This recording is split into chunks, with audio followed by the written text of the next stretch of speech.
All right, viewers, let's get you now the very latest of where we stand in terms of our security update hours after the Kaluchak military drone attack in Jammu.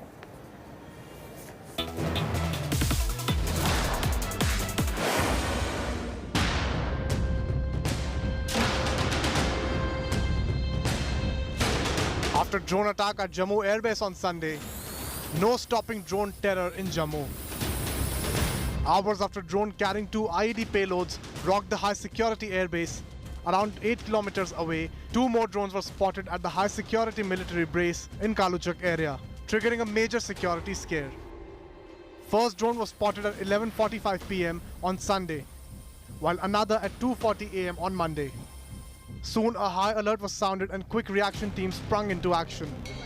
Our alert and provocative troops opened 20 to 25 rounds on the drones, thwarting the major threat.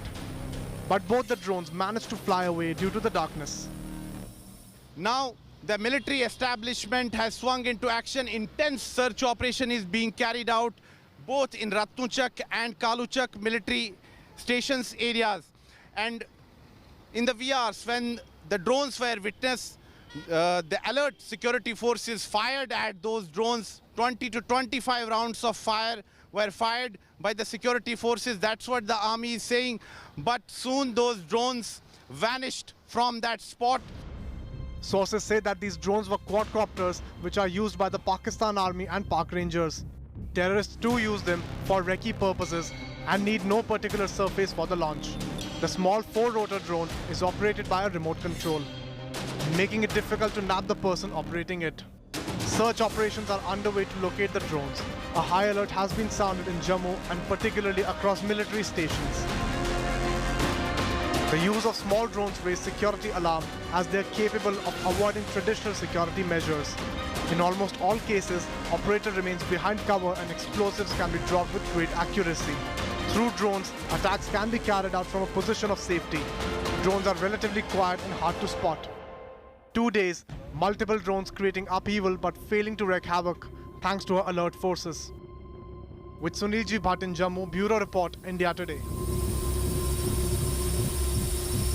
Protests erupted in Jammu and Kashmir as well as right here in the national capital after allegations were made of conversion on 2 Sikh girls in Kashmir.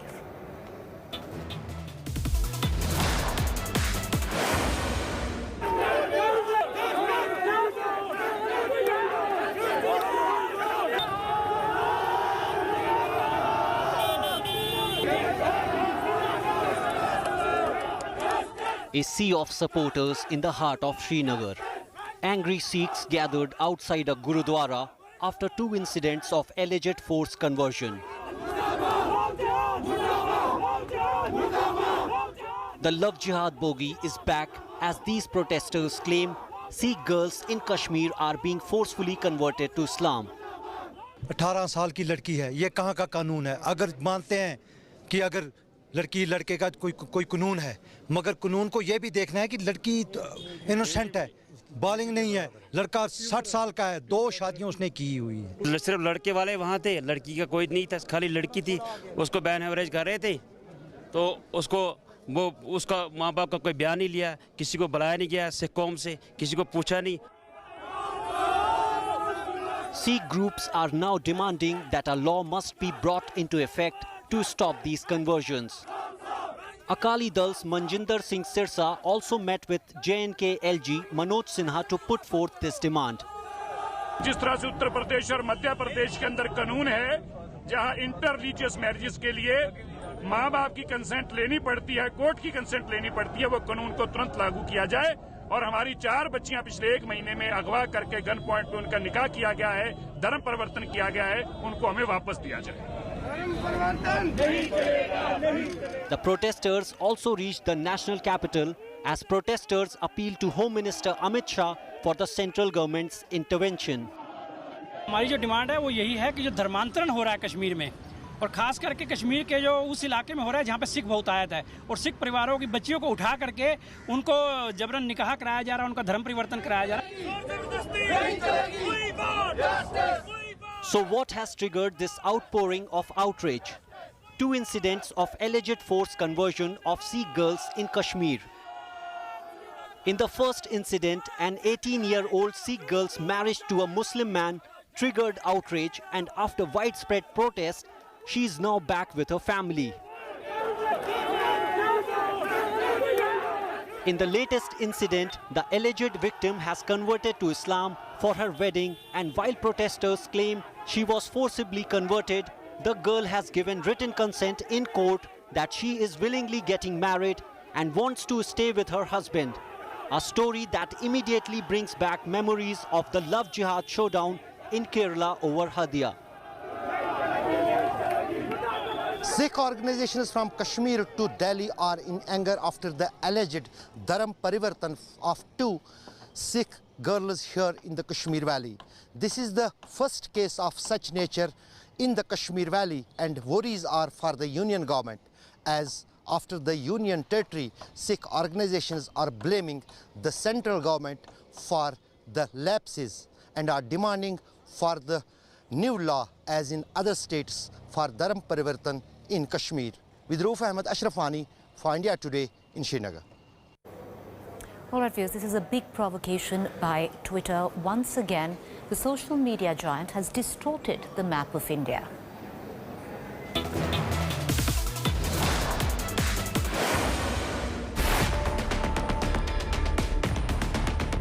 Microblogging platform Twitter is in the eye of a storm yet again. This time over a Twitter map not showing Jammu and Kashmir and Ladakh as part of India. The Twitter map shows a distorted map of India, and Jammu and Kashmir, including Pakistan-occupied Kashmir, have been shown as a separate country. Ladakh is shown as part of China-occupied Tibet. This is not the first time that Twitter has shown a wrong map of India. In October 2020, Twitter had geotagged Ladakh as part of China, and India had to repeatedly complain to set the anomaly right. They showed Ladakh portion as a part of China in a map. It took almost a fortnight for us to persuade them to change it. A fortnight? Why? Or 10 days probably. Why? Today I'm sharing with you why. But this isn't an isolated incident of Twitter falling foul of Indian rules and laws. According to the government, Twitter displayed blatant double standards on dealing with violence on the Capitol Hill in the United States and violence at Red Fort on Republic Day. In Washington, when some people invade the Capitol, you stop their Twitter account, which also involved a president at that point in time. But when the Red Fort of Delhi is invaded during the farmers' strike, Red Fort is where the Prime Minister hoists the national flag. You say it is freedom of speech? I'm asking this question, and this question should be asked. The government also accused Twitter of blatant double standards in its so-called fact check on fake news. The law minister not only took to the microblogging platform to call out Twitter, but the police registered an FIR against Twitter and asked Twitter MD Manish Maheshwari to join probe. I don't wish to make any comment on the issue as to what is happening in Ghaziabad, except to give one example. Apart from the fact that the color of communal angle was found to be completely incorrect in the prima facie investigation, you are giving an impression that we are having a system of checking whether this particular presentation is manipulated or not.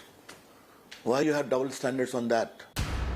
With Twitter and government at loggerheads on multiple issues, questions are being raised whether showing J&K and Ladakh as a separate country is an inadvertent mistake or a deliberate challenge to the government. Bureau Report, India Today.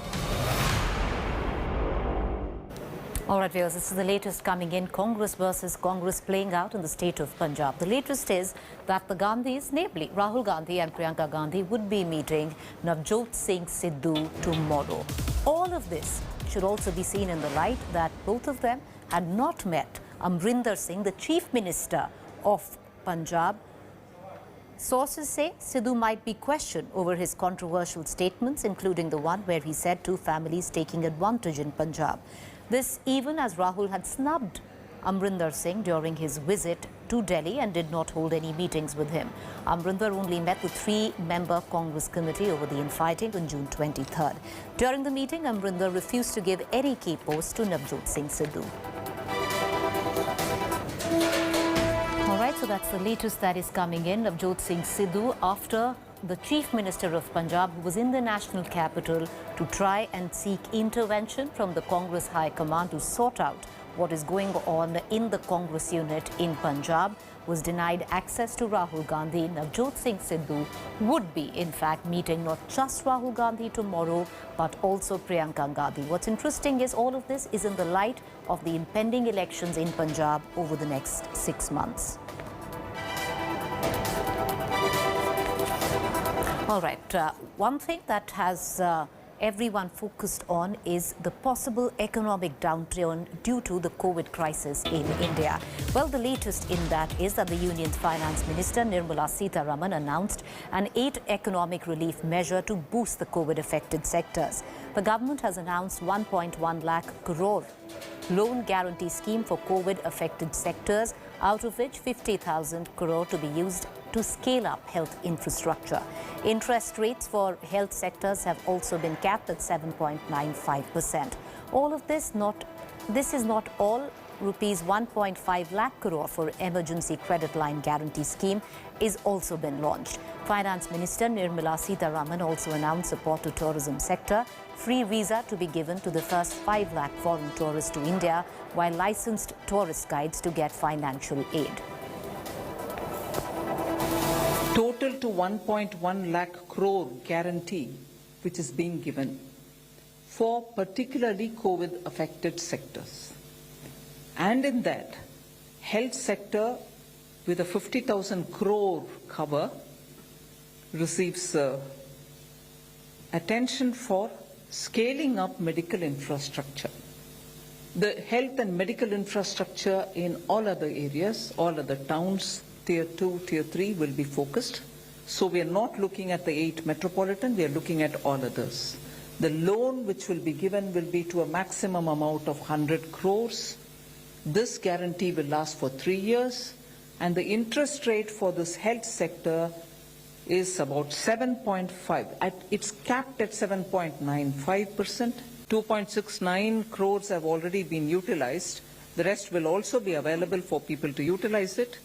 Now we are enlarging the scope of the ECGLS itself, where it was up to 3 lakh crore. Now we are bringing in another 1.5 lakh crore under the emergency credit line guarantee scheme. The overall cap for admissible guarantee has been raised to 4.5 lakh crores. All right, viewers, as the probe into the Red Fort violence that had taken place on 26 January at the back of the farm protest takes place, the Delhi police's charge sheet has revealed some chilling facts.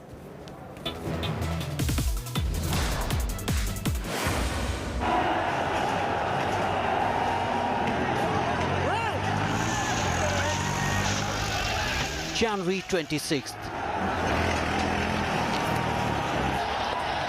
Violence, anarchy, mayhem at Red Fort.